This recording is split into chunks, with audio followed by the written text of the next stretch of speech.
All right, so as everybody comes in and finds their seat, welcome. This is, I'm seated before Howard, and this is Captain Chubb.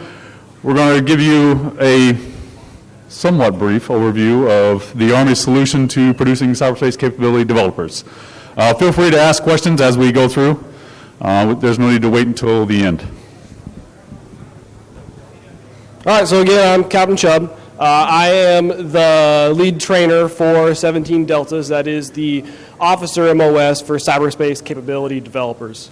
So real quick, just review, what is the CCD? Cyberspace Capability Developer exists to create rapid capabilities. So they fill the gap of if there's a need for a tool, if there is a need for a script, or something that needs to happen that takes less than 6 months to develop, that falls within our wheelhouse. This MOS and work role exists because it can be really painful to go out and try to contract out a solution for something that really doesn't need more than 6 months of development time. So that's what we exist to do, and the key there is we just create rapid capabilities. Sometimes that takes the form of research and development, sometimes that takes the form of packaging a known CVE, sometimes it's just a simple script that speeds up monotonous tasks for our operators and EAs, and even with the CPB and in deco operations, it can be assisting with training and setting up training ranges. CCDs really just exist for that deep technical knowledge for all those types of tasks. So, in order to have these deep technical knowledge people, it's really hard. These people don't grow on trees. It takes intense training or very good selection. So, some competencies we look for is we want these folks to be technically adept because they're going to be working really low systems programming for offensive stuff, reverse engineering, malware analysis, networking. They need to know a lot of different things. They need to be able to work on as a team so that they can produce capabilities in a timely manner, as well as vet each other's code and be competent in all those software engineering best practices. And they have to be in the Army or a DA civilian with a top secret clearance so that they can work on these projects. So I have kind of an outline of our little pipeline here. So CCDs primarily take two different forms. Warrant officer as a 170 Delta or an officer as a 17 Delta. So first we source these people. So for the warrant officers, they're either from our enlisted cohort or they are street to seat. They're a civilian that we bring in. And then for officers, almost exclusively pretty much you come from your college degree program, your commissioning source, ROTC, USMA, or direct commissions. For the warrant officer path, you get assessed with a CCDA, which is a Cyber Capability Development Assessment, which we will go over in a bit. You'll go through walks, and then you'll go to WOBIC. And then similarly, officers will go through a cyber branch assessment. Once they're assessed in the cyber branch, there's a follow-on 17 Delta assessment. And once you're assessed in a 17 Delta, then you show up for 17 Delta Basic Officer Leadership Course. That is where me and Chief Howard train them. So U.S. Army Cyber School, that is us. We produce basic qualified cyberspace capability developers. So we'll go over the solution that we use to train them. So Captain Jeb kind of went over what we do at the schoolhouse. This particular slide here, we're going to talk about how we got here at this point right now. So in 2011, the 780th was activated. It had 87 tool developer slots. And in order to fill those slots, it had to use civilians and military members that had a background in software development or an advanced degree in computer science, computer engineering, electrical engineering, or demonstrated background in any of those things. So that would help fill those slots. Around 2013, the 780th partnered with the University of Maryland, Baltimore County training centers to build out the tool developer qualification course. Now, over a couple of years, it went through many iterations, but it ended up landing on a 32-week, very intense training that was kind of spread out over 45 weeks because it broke it up into 3 parts. In 2017, a tool developer working group was commissioned, and it had partnership with folks from, or representation from Acom Cyber, the CCOE in the form of the Schoolhouse, Office Chief of Cyber, and had representatives from the Cyber Protection Brigade, 780th in the form of Cyber Solution Detachment Maryland, Cyber Solution Detachment Georgia, and there may be some other members, but I've forgotten those.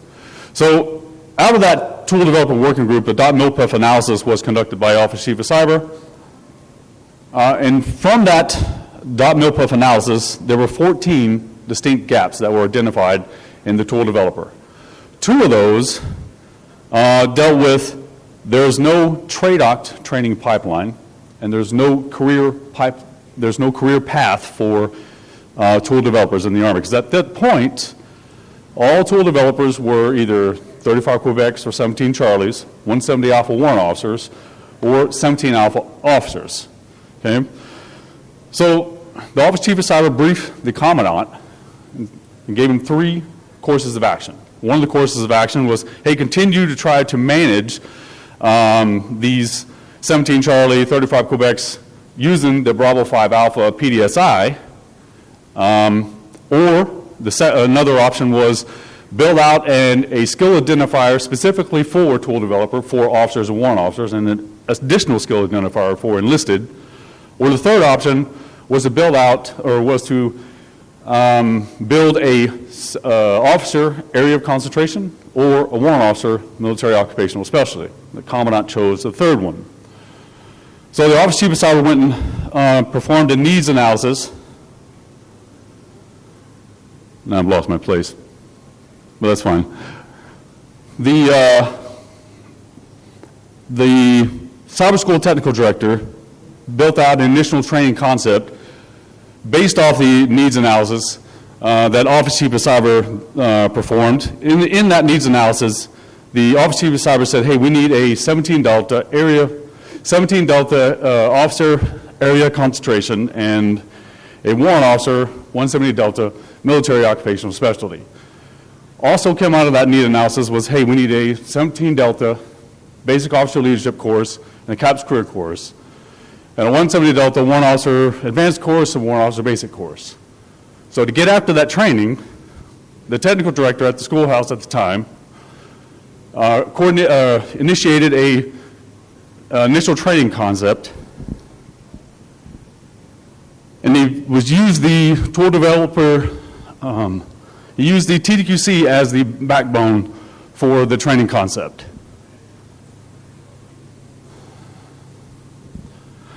The issue with TDQC up to this point was that after 45 weeks of training, the tool developers that came out of the TDQC still had to go through 9 to 12 months of additional on-the-job training before they met the basic skill level for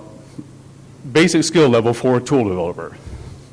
So the concept was build a 72-week course that would allow the students time to train, build the experiential learning, and graduate as a fully mission-capable basic developer. What this does for the developers is it puts the training for the developer pipeline 100% on the schoolhouse, removes that burden from the operational force, and standardizes the training across the force. Okay? Now, 17 Delta does a shortened version of the 72-week warrant officer basic course, but Captain Chubb will go over that here directly. Next slide, please. Now, this is the warrant officer recruitment page for the 170 Delta. Office Chief of Cyber said allowed the 170 Delta to be open to any MOS in the Army, and for other services as well that may apply. It also made the choice to allow it to be open to civilians. So the 170 Delta is currently the first street-to-seat MOS. That means a civilian can apply to be a warrant officer, go to basic training, warrant officer candidate school, warrant officer basic course, and then show up at the unit approximately 2.5 years later as the W1 ready to go. That is a little bit different than the normal pipeline, which is 5 to 7 years of military service, and then you apply to be a warrant officer. Now, some of the minimum requirements, or the minimum requirements that we want, or preferred in this case, some experience in C and Python, data structures and algorithms, discrete math, and if some of the enlisted personnel that are already developers want to apply, they can apply as well. But they are a special case, and I'll talk about them here in just a second. Now, the reason that the choice was made to allow any MOS to apply for the 170 Delta is because we wanted to allow the talent that's within the Army, and we're pulling talent from the other services too, that already reside in the DoD to apply to be a 170 Delta. So we can take advantage of the folks that are already in the service and used to military service to apply to be a 170 Delta. Next slide. First thing you need to do in order to be a 170 Delta is you need to take the Cyber Capabilities Developer Assessment. Now, this assessment is a 3-part assessment.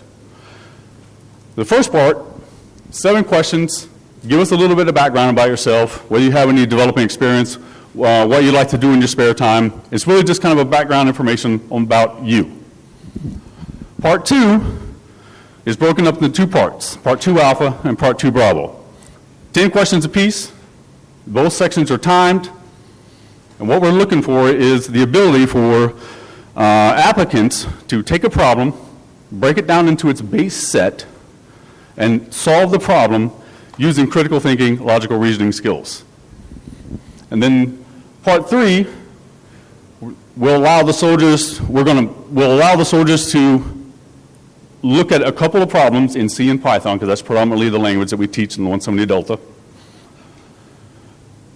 They'll take a look at 1 C, 1 Python, answer questions regarding those 2 programs, and then they'll have the opportunity to look at a problem set and then give us a solution in pseudocode C and Python, all right? Because we want to see, again, if they can take a problem set, break it down into its base instructions, and then provide us a solution. The bulk of the points in this test right here, you get 12 points total. The bulk of the points are involved in parts 2. 12 points total, 1 point for part 1, 1 point for part 2, 10 points for, 1 point for part 1, 1 point for part 3, 10 points for part 2. So yes, we would like our applicants to have some kind of computer programming background. It's not a requirement, because really what we want them to do is be able to logically think through a problem set and come up with a solution under time. Next slide, please. All right, to kind of give you an example real quick about some of the example questions that we ask soldiers. Up here, I'll give you about 20 seconds. If anybody can tell me what the next number is after 233. And it's based off pattern recognition. Yes, ma'am. Why? Exactly right. The next answer, the next number is 377. It's based off the 2 numbers prior to it. This is one example. This is actually one of the questions off the first CCDA that we post on the recruiting website. We post a link to it. Soldiers can go to the recruiting website, pull down the first CCDA with the answers and questions so they can get familiarity with the test. We change the questions every year, right, to prevent Googling and AI assistance. Next question, sir. All right, so if the term developer was represented as whatever that is, what would term of the programmer be represented as? Really, what are we looking at here? I hear it. Pattern recognition, it's cipher. In this case, I think it's ROT 3. So we're taking the alphabet, shifting it to the right by 3, and it's probably the earliest known enciphered text. Okay. Next slide. So the 170 Delta Bolic, or 170 Delta WOBIC, excuse me, is 72 weeks. It covers 25 modules. One of the differences between the folks that are the soldiers and airmen that went to TDQC and the students that would show up for 170 Delta is they may be civilians, they could be students from some other force, so they may not necessarily have a background in military writing, problem solving, or networking, okay, because the students that went to TDQC typically were graduates of the Joint Cyber Analysis course, and they had a pretty good background in networking. So we had to include that, those modules in this course. Module W there is highlighted because the original instantiation of the 170 Delta WOBIC had a 160-hour or 4-week developer qualification event. So the first 2 courses that went through were pilots. The intent at the time, for the TD at the time, was, hey, we'll give you this, we'll have the students take this 4-week qualification event, and it would be considered the equivalent to the operational force's basic skill level exam. Unfortunately, the schoolhouse and the operational force were unable to come to some sort of agreement on that, and so after the first 2 iterations, we switched, and now we incorporate the basic skill level exam actually in the course. Because the graduates of the first 2 courses arrived to their units, and they still had to train up and take the BSLE, which again puts the training burden on the operational force instead of the schoolhouse. So now that we move that module to, we replaced the DQE, Developer Qualification Event, with the basic skill level exam. That allowed us to arrive our students at the operational force fully mission capable, ready to be put to work on day 1 instead of required additional training. Inside the 72 weeks, students are exposed to, in addition to the lectures and the hands-on training, so it's 4-hour lecture in the morning and then 4 hours in the afternoon to do practical exercises. They have 24 3-day programming events, 5 2-week programming events, and then there's a 6th one to include the BSLE. So by the time they graduate this course, they're well steeped in project management, how to take a set of requirements and turn it into a fully fledged piece of software. Next slide. So up to this point, this is how many classes that 170 Delta Warrant Officer Basic Course classes that we have taught at this point. The first 2 were pilots. The reason I've got them highlighted, one, they were the two courses that took the developer qualification event. They were also, we pulled primarily from the warrant officer population that was already at large, because when you're building a new warrant officer MOS, you can't just bring in a bunch of W1s because there's really nobody at the top to help build that new MOS. So the first 2 classes were nothing but V-tippers, anywhere from the rank of CW2 to CW4.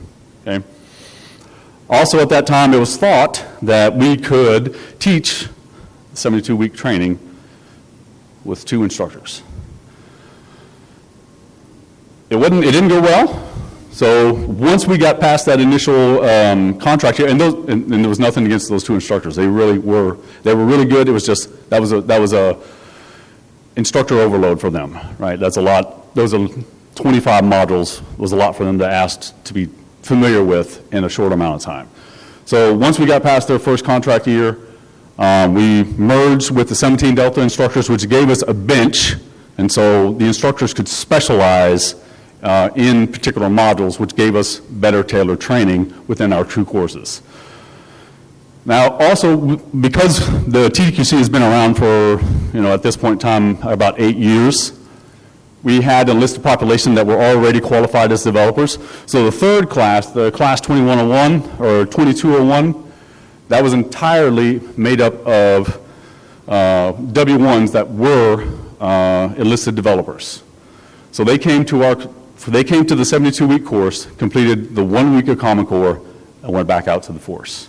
So that is the standard. We still hold that standard now for the enlisted developers that get assessed to be 170 Deltas. They don't come through the entire 72-week course. They go to WOCS, they come to the course, to our Warrant Officer Basic course for 1 week, and they go back out the operational force because we don't need to retrain them. So that is something that we were able to work out with HQDA to get equivalency for the training that they've already demonstrated. And in the force right now, we have 45 authorizations. I think if we include the trainees, we're sitting at 54, but again, some of them are in class right now. Right now, the only 3 units of choice are the 780th and the locations that it has: Hawaii, Texas, Maryland, and Georgia. The 11th, which is also here on Fort Eisenhower, and then the Cyber Protection Brigade. Next slide.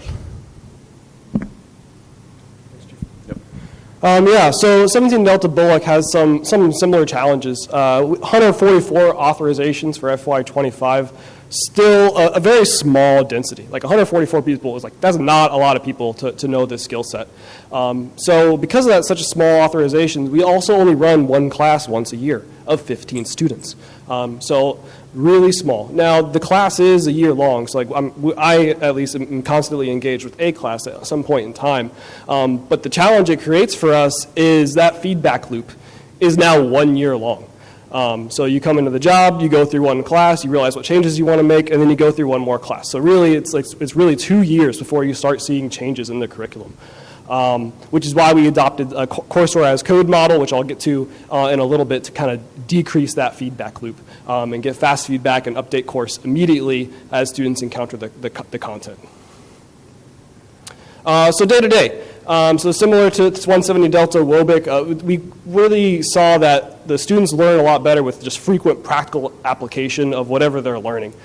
So pretty much day to day, like they'll have the morning time primarily reserved for lecture, and then the afternoon time for practical exercises. But even during the lecture portion, there's still checks on learning every 30 minutes or so, or every hour there's a break. So they're writing code every day. So this is a little different than academia, where you might get a full lecture and then you'll have maybe a project end of the week or some homework assignments. They're doing it in class together with the instructor there, kind of over their shoulder to help them out, and all together in the same room, so they can kind of also lean on each other as peers, because we get a pretty wide audience. Sometimes we have people come in with master's degrees, PhDs, some just bachelors, so they kind of lean on each other to go through different parts of the curriculum. So then breaking up the day-to-day, so breaking up these weeks, we have these larger modules. So every 3 or 4 weeks or so, we'll do a major project. The major projects are a little bit more freeform. So we will give them a requirement, and they will go remote for a week or 2 at a time. And they will build this project. They build this fully fledged application with a terminal user interface from scratch.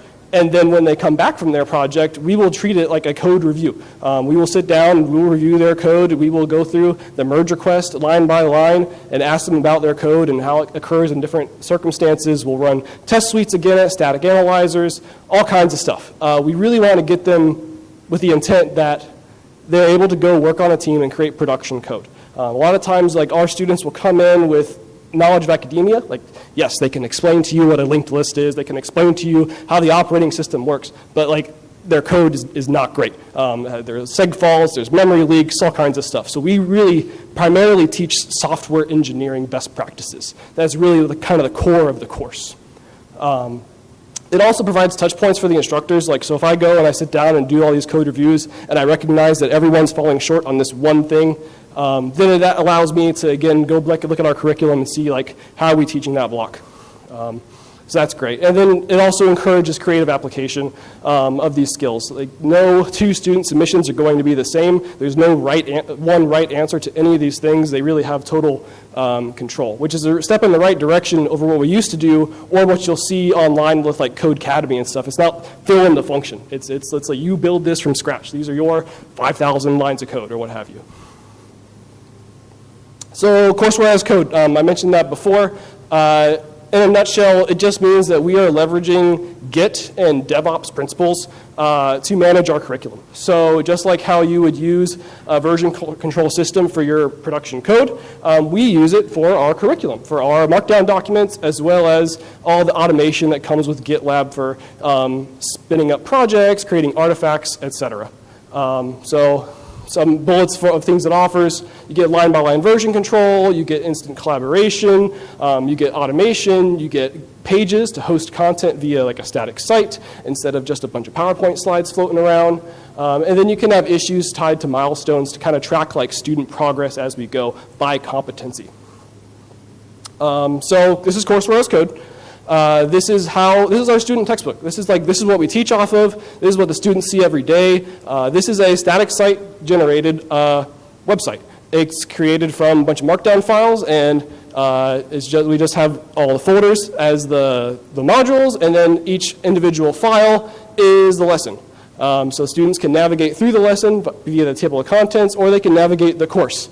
This means that they can kind of self-pace. If they want to look ahead, they can look ahead. If they need to go read something, they can do that. It kind of puts the control on the students, which we found is helpful for keeping everyone, helping everyone kind of learn what they need to do. Like they can go ahead, they can fall back if they need to.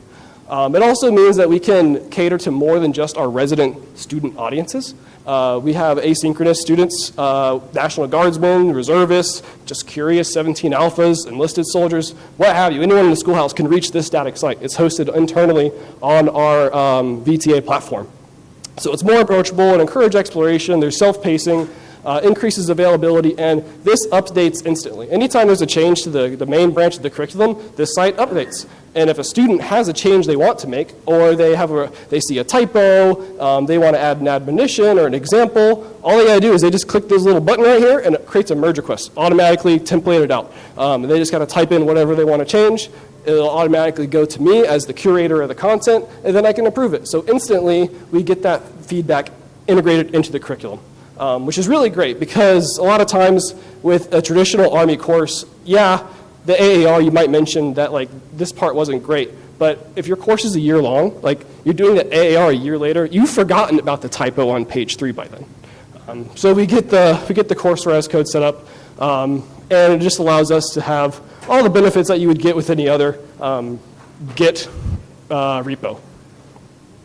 So this is just an example of the code review process. So if any of you are not familiar with Git, the red highlighted stuff is things that's going to be removed, and the green highlighted stuff is the thing that's going to be added. So very simply, we can look at this person is removing a few lines, and they're adding this new one. And then during the code review process, somebody said, I think we can change the wording here. We can be a little more specific. So we can also give that feedback not just to the curriculum itself, but also to the reviewer who's requesting the change. So these are just how we kind of collaborate with our merge requests. Also, branching is another feature that comes with Git, which is great. Basically allows us to have all these different parallel workflows. So every vertical line here, every vertical line is someone else working on something in the curriculum. Every horizontal line, that is a change being made. So unlike your PowerPoints where you might have like a version 1, a version 2, a version 3, a version 4, maybe Microsoft will help you out a little bit and say it was changed on this date at this time. It still doesn't give you like the line-by-line control of exactly what was changed, to pull exactly what you need to see what's being changed. So again, just having branches and managing courseware as code allows us to have parallel lines of effort. One of the features we use is CI/CD pipelines. So we have many projects in the course, like I mentioned, but I don't want to have to instantiate those manually. So we have pipelines. We just select the project we want. We can submit a JSON of all the usernames, and then instantly everyone has access to their projects. And we can do the same thing for grading. We can do the same thing for closing the projects. It just allows us to kind of scale out and automate all the manual tasks that would normally come with running a course. One of the other things we use is we use issues in their repos to track their student progress. So every developer will get a repo just for them that has all of the JQR items, that's job qualification record items, every task they're supposed to know as a basic developer outlined as issues. And each of those issues are labeled for the qualification that it's under. So for example, here's a couple of line items. They're both under the networking fundamentals label as well as part of the basic CCD JQR. So we take that information, and whenever they submit some code that satisfies that, maybe they do demonstrate skill in I/O multiplexing, we close that issue. And when that issue is closed, whoever closed it, which would be me, their initials get put on their job qualification record document, and time-stamped, and the code associated with it is permanently in the repo. So it's very easy to audit their learnings. Additionally, we can also use GitLab's API to analyze how far they are complete with any given label. So for example, for a single developer, like this one here is actually my repo, I'm 100% complete on basic Army JQR and about 30% complete on senior and 48% complete with infrastructure. And all that is just a script that's running, looking at all the issues, how many are closed, how many are open, and putting that output as a badge on my repository. So that's a nice, quick, easy snapshot for like my mentor or what have you. But we can also take that same methodology and we can scale it for multiple developers. And I've pixelated out some of the names here. But we can see, like, essentially, now we have readiness metrics using that same method, and everything is managed as code. And again, when somebody does close out an issue, we can see how they closed it out. We can see who approved it. We can see when they approved it. We can see what the project was, which you just don't get that kind of fidelity in, like, academia. Like, you leave and I have a bachelor's degree in mechanical engineering. Like, it doesn't tell my employer this is what the senior developer project was, this is what classes they took, this is what their grades are. Here we can actually see that trail. Also, on documentation production, we have pipelines in their JQR repos that produce automatically their qualification records. So we can say this person was certified on this day at this time, and again, all the initials of who approved it, when they approved it, etc. And we can reproduce this instantly. So it's not a matter of, okay, your paperwork got lost somewhere else, or you need someone else to re-sign these 100 line items, or hey, the JQR changed, we added something, start over. No, it's very easy, just add a new issue. It's very easy to reproduce the documentation. And again, we just leverage all these things as code to make it seamless and scalable. I'll hand it back over to Chief. So one of the other advantages of the way we're trying to use the courseware as a code is we're able to, we're hoping to incorporate that and to be able to track a developer's record from the time they enter BOLIC or WOBIC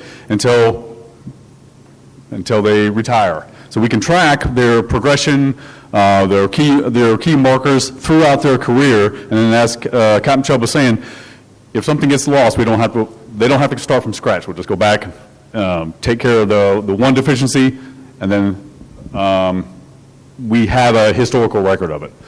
Still working on that. It's more like in a beta stance right now. So the way forward, in August 2023, the Cyber School became the Training Solution Detachment, what used to be known as the Joint Curriculum Lead, for the tool developer work role. Between August 2023 and, I can tell you, last month, we spent the better part of that year building the course design document, and we submitted it out for peer review to the other services. We just finished the final peer review on that, I think maybe 10 days ago, with our final meeting with the peer services and USCYBERCOM. So now we're waiting on USCYBERCOM to approve the decision for that course design document to get approved. What that allows us is we're building a course that will be, and it's based off the 17 Delta BOLIC, but we're building the course design that can be used throughout the other services. So they can either come and attend our school, or they can build it out on their own based off the design. And we'll update it on a 3-year, up to this point, it's kind of been on a 3-year cycle once you get up to level 2 validation. Level 2 validation, once we get past level 1, is we will open up our course curriculum and our courseware to these sister services so they can go in, dig through it, raise issues that they want, add stuff, say, hey, this doesn't pertain to us. One of the things that we had to do when when we took the 17 Delta BOLIC course master training schedule, we initially sent it out to the sister services, and they were like, hey, you need to take some of this Army speak out here because it doesn't pertain to the Air Force and Navy, or the Marines. So I think we finally come to an agreement on that. We're waiting on a decision from CyberCom any day.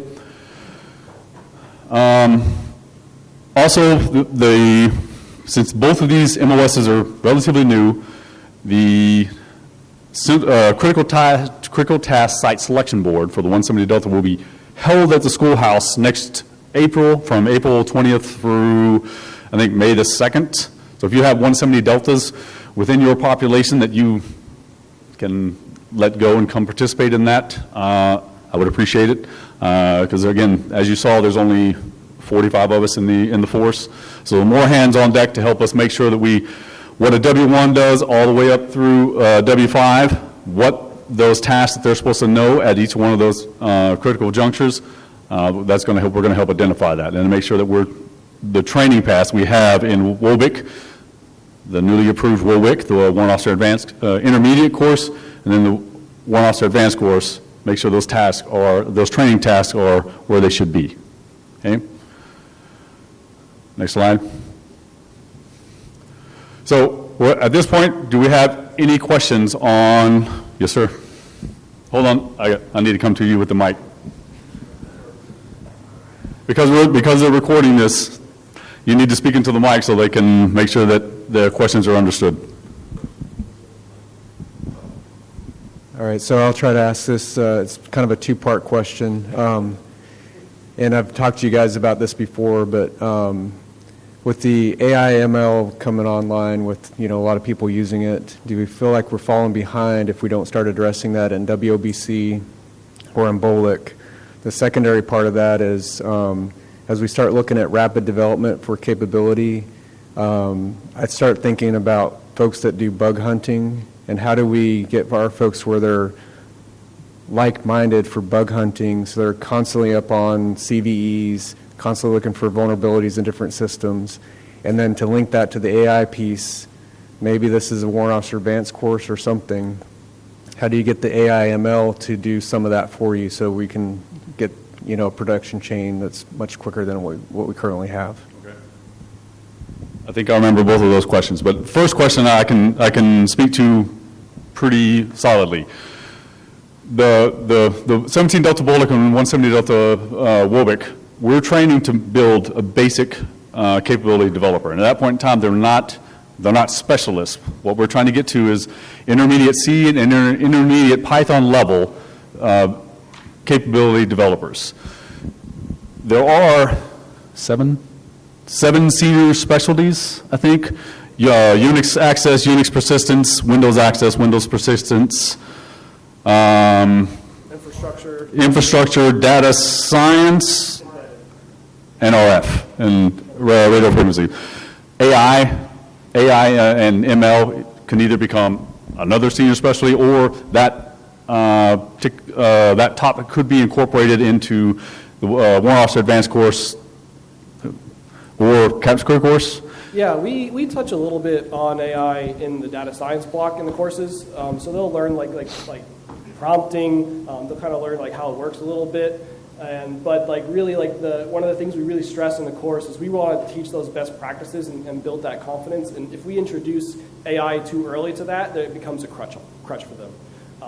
So they can use it, they can have access to it, but it is very measured. And if they are using it, they need to cite the code just like they would something from Stack Overflow or otherwise. And actually, in the Warrant Officer Basic course, we're just flatly denying it. If you need to use the AI to build your code, then this is probably not the MOS for you. So maybe now once you're a senior or once you move out of TRADOCT, absolutely use AI to help you build code faster because that's what it's there for. I think you're referring specifically to generative AI as a tool, but what about other, things like machine learning? Dr. Major Ian Cruikshank from ACI hosts a workshop on machine learning. It's like a one-day workshop, and it's pretty solid, right, in terms of introducing people to the concepts of models, training, feature engineering, regression, things like that. Real basic concepts that potentially could be really helpful. Could be applied in almost anything, right? Threat hunting, anomaly detection. There's a lot of things, but something like that I think would be helpful. The generative AI comment, yeah, it's valid. So yes, those data science concepts are taught in a data science module in WOBIC, and I think there's another data science module in WOAC that goes a little bit deeper. Yeah. So they are familiarized with it. Yes. And whether we. Go ahead. I'm Scott Smith. I'm actually their boss. So the other part, and Chief Easton probably knows this, But so we actually don't define what we teach. So the operational force, so do another plug for the CTSSB, the operational force actually gets to come in during those CTSSBs and identify if AI and ML are something they want us to teach and at which level. So if they want it taught during WOBIC, they would come in and say, hey, we want you to teach this AI, this ML at WOBIC or BOLIC or whatever. The other part is, since this is the only AOC and MOS that is also a Cybercom work role, the other part is Cybercom stands up their CSATs, which I don't remember what the CSAT acronym stands for. So during those, basically SME panels as well. So if Cybercom comes out and says that AI, ML is part of the capability developer work role, that would be the other piece that we would have to address as part of our curriculum. So again, we kind of respond to the demands, the requirements that are put on us by the operational force, either joint or Army. Any other questions? Mine's an easier question, and it has to do with your pipeline. So in the pipeline, you show street to seat, enlisted, and then the officer path. Is there a VTIP option, and/or have you, or are you so healthy that you don't need VTIPs at this time? So I'm a VTIPper, so I can talk to that a little bit. So there is no formal training for VTIPers. If you want to become a 17 Delta, or if you want to become a CCD, or even retain your original MOS, that's okay. You can do that. But it's on your own, essentially. So that's one of the reasons why we want our curriculum to be highly available, so that you can go on your own, you can go learn the curriculum, you can go take the basic skill level exam, become JQR complete, and earn the work role. You can do all those things and then submit 4187 or an IPSA PAR to change your MOS. But as far as like sitting in a course for a year or a year and a half at a time, that's really only available for our WOBIC and BOLIC students. Also because I get the question a lot from warrant officers in the force, hey, can I VTIP, can I take the CCDA, and if I pass it, can I submit a packet to VTIP? I can tell you right now, on the W1, CW2 level, we're over strength. The only place that we have room is in the CW3 level, and if you're already a warrant officer and you want to VTIP over to 170 Delta, the first thing I tell you is to reach out to Terry Dino, the HRC manager, and see if we've got space in your particular year group. If so, then take the CCDA, and then we'll see what happens.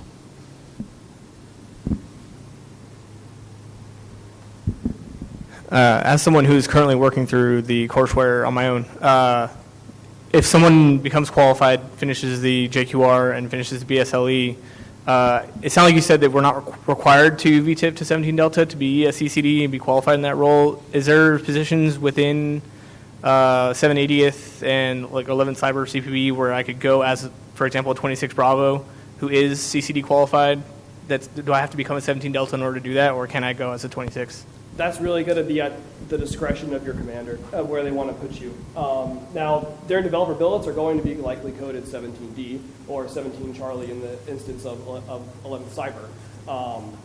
But yes, what I kind of wanted to get at is the work role is required to have the MOS, but the MOS is not required to have the work role. So if you are a 17 Alpha, if you're an 11 Bravo, if you're an 11 Bravo and you want to become work role qualified, you can do that, but also be expected to go, you're going to fill an 11 Bravo billet, unless you get your MOS changed so HRC can actually manage you appropriately.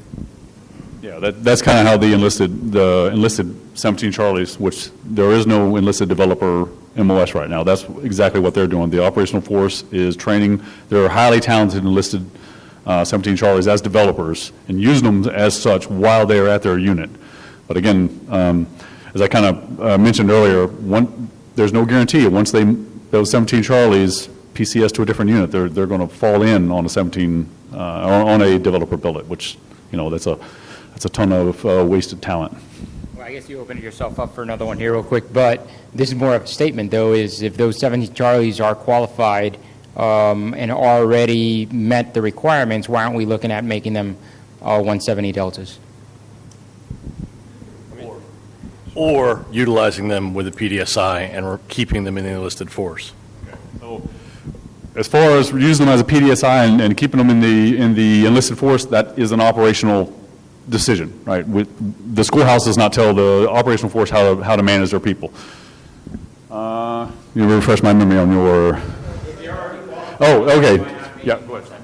We're not working them towards that. So Sean Mulvey, Ops Chief Cyber. So there is a PDSI still being tracked. And our cyber just updated a new one, but we had the Bravo 5 Alpha, which is expired but still being used, but they got a new one coming online. And then to your question about, why didn't they become 170 Delta or 17 Delta? We have pushed a lot of them to the 170 Delta, and we've direct commissioned a couple over to 17 Delta and sent a couple others through OCS, and then they backdoored in.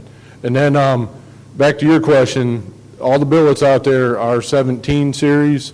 But if you pass the BSLE, then it's a par through IPSA-A to transition to 17 if you desire.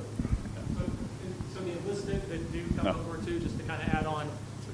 So yeah, the 17 Charlie that does get picked up to be the 170 Delta, that is already a basic qualified tool developer, only does 1 week. So they'll do walks, they'll do 1 week of the mandated Common Core, and then they get credit for the other 71 weeks. So they'll graduate 71 weeks early from WOBIC. So I'm going to make on that note, if you're in the operational force and you train your enlisted developer, your highly talented enlisted personnel as developers, make sure their NCOERs are written to reflect the awesome work that they're doing. Because again, they have to go to the same warrant officer session board as any other MOS. And so when their packet goes up and it's stacked against, folks that are coming out of FORSCOM, if those NCOs are written well, then they may not make the cut line, right? Travis? Yeah, this is probably more of a question for Sean, but there was a period of time when we were talking about resizing the warrant officer versus the officer billet structures. Is that still a thing, or is that kind of died on the vine? So I absolutely think that is still a thing. And I don't know who all y'all sat in the history brief with the panel, with General Kraft, Sergeant Major Potter, and whatnot. At the end, when they're talking about, hey, what's up for the next 10 years, now we got to go back and relook at the decisions we made. So I think, number one, first and foremost, that warrant officer MOS needs to about double. The officer one, I don't know if that needs to come down a little bit, but that R-Struct, even though the Army's shrinking, that Army structure document that was just published for FYs 25 through FY 29, Army shrinking, but that was very kind to Cyber and EW. So we got the start of another battalion that's going to be coming online that's similar to the 11th Cyber Battalion. And under the 11th Cyber Battalion, one of you two mentioned it earlier about where they go. 120 of those coder billets are in that 11th Cyber Battalion. And they're not all 17 Deltas and 170 Deltas. I think on each of the team there's 3 17 Charlies, so 36 of them are enlisted, which are highly encouraged to go over to 170 Delta to 17 Delta to Chiefs Point, so we don't lose that talent. Within the last, Chief, I don't remember when it was, everything's blended together the last several weeks, but within the last 4 weeks, I've sent a note over to our Cyber G7.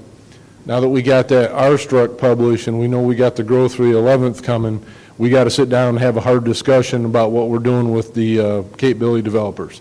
Are we going to pull them out of both battalions and build them, put them in their own detachment, troop, squadron, whatever you want to call it, or are we going to leave them some in the 11th, some in the 12th? I don't think scattering them across another battalion is a good idea.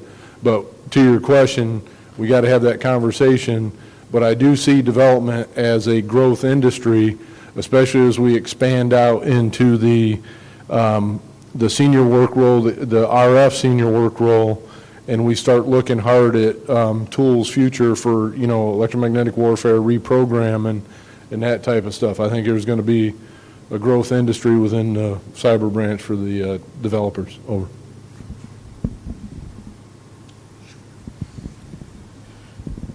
So my question, particularly interested in the enlisted career options. I saw the requirements were all Compo 1.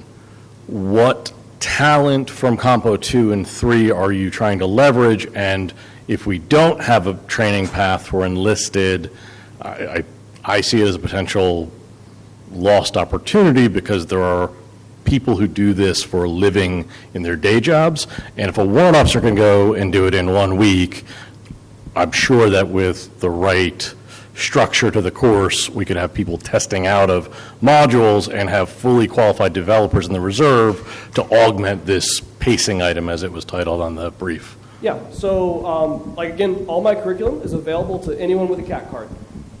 They can go do the projects on their own, and every project will cover a slew of JQR items. So if somebody is a badass software engineer and they want to say, I can do this in a couple weeks, they can do those projects, submit it to me, they pass all the tests, they pass code review, congratulations, you're JQR qualified, I'll schedule you for your BSLE. That's fine. And that's kind of what Lieutenant Colonel DeStefano and the Reserves CPB is doing, training up her folks internally. So again, like they have a JQR repository, they have access to my curriculum, they have access to my projects, and they can train on their own completely asynchronously. And that goes not just for 17 Charlie enlisted members, but literally anyone with a CAT card who wants to get this work role. The content's there. The projects are there, the exercises are there, complete open book. Yeah, and that may be one of the topics for the CTSSB is decide if when and if this gets opened up for Compo 2 and 3, how are we going to handle that at the schoolhouse as far as training, right? Formal training is a bit harder because then you're talking about like they're putting on active duty orders. There's a lot of processes, but going out learning on your own, got that done. Any other questions? Sure. I'd like to throw out a huge kudos, though. I think, as far as I'm tracking, that's the only CCOE course that's graduating JQR soldiers. If I could to CCOE, that would be great if we could see that for 17 Charlies and 170s. That's the only one that's both at MOS And roger that, sir. 17 Charlie, you have to graduate operators, PAs, those things. So that's the only one because it's the same MOS that is in Cybercom. Roger that. I would say the preponderance of those folks are going to be host or network analysts, though, in most of the units in the Army. And we could, right, which is one brigade out of roughly 5,000 cyber authorizations that they showed yesterday. So that would be one piece. And then the other was, are you leveraging the software factory as a path to bring in developers from other MOSs throughout the Army? I've solicited them before. They don't want to make cyber weapons. So they want to make cool apps and PMCS stuff. So so Software Factory's got a ton of talent down there. And we got some 17 Delta and 170 Delta builds that'll be coming online down there. But how I view the Software Factory as a recruiting tool to bring here to go through additional training. Because a lot of what they learn down there is great, but a lot of it goes sideways from what these gentlemen up front here do. But yeah, we do definitely look at it as a recruiting tool. Office Chief of Cyber, the human resources side of the schoolhouse, Doc Smith's counterpart, we're out there doing those recruiting engagements, talking to those folks, pulling them in. I think to date, we've pulled 6 or 7 individuals out of the Software Factory and then brought them here through training. They weren't all two developers. A couple of them came straight through. They wanted to go 17 Charlie. They didn't want to keep doing development. I think one was a paralegal and one was a truck driver of all things. But but yeah, we're reaching out to them. And then just real quick, back to the Compo 1, Compo 2 question. The .mil PF assessment that Chief Howard mentioned earlier back in 2017, Compo 1 and Compo 2 were at every one of those 80 meetings as we went through that over a 2-year period. And every one of those, they were asked to establish a capability developer footprint on their Manning documents. Just in the last 6 months, they've started to do that. So they'll have to go through the normal process, the tacits document to request seats to increase these gentlemen's training. But after almost 7 years, they're moving in that direction. And the Lieutenant Colonel you mentioned, Stefano, or what, she's been very helpful in that process of helping drive some of the Manning document changes. But yeah, that's something we've been asking for a long time, so I'm looking forward to that growth coming on as well. just to cover on the software factory. Alan Adame, I'm an SDU lead at Software Factory. I'm also a 17 Alpha, but I think our mission set is completely different from like what the capabilities developers are doing. It's the same concept as far as like rapid, deving out something, but we have like different tracks that we have. We have a PM, product managers, we have designers, software engineers, and platform engineers, and mainly focusing on solving problems for tactical, like Army problems, not necessarily a joint like, a CMT or CPT. So it's a different set, right? You want to be working on PMC logistics. I think right now we're at JRTC helping out a unit do PZ ops, so with 2101 doing transforming contact. A lot more Army green-facing type problem sets. But I think there is some overlap, so there's definitely some opportunities there to collaborate. And I think hopefully I'm there to build that bridge between Cyber and Software Factory to continue, to allow folks to either be on that side or on this side.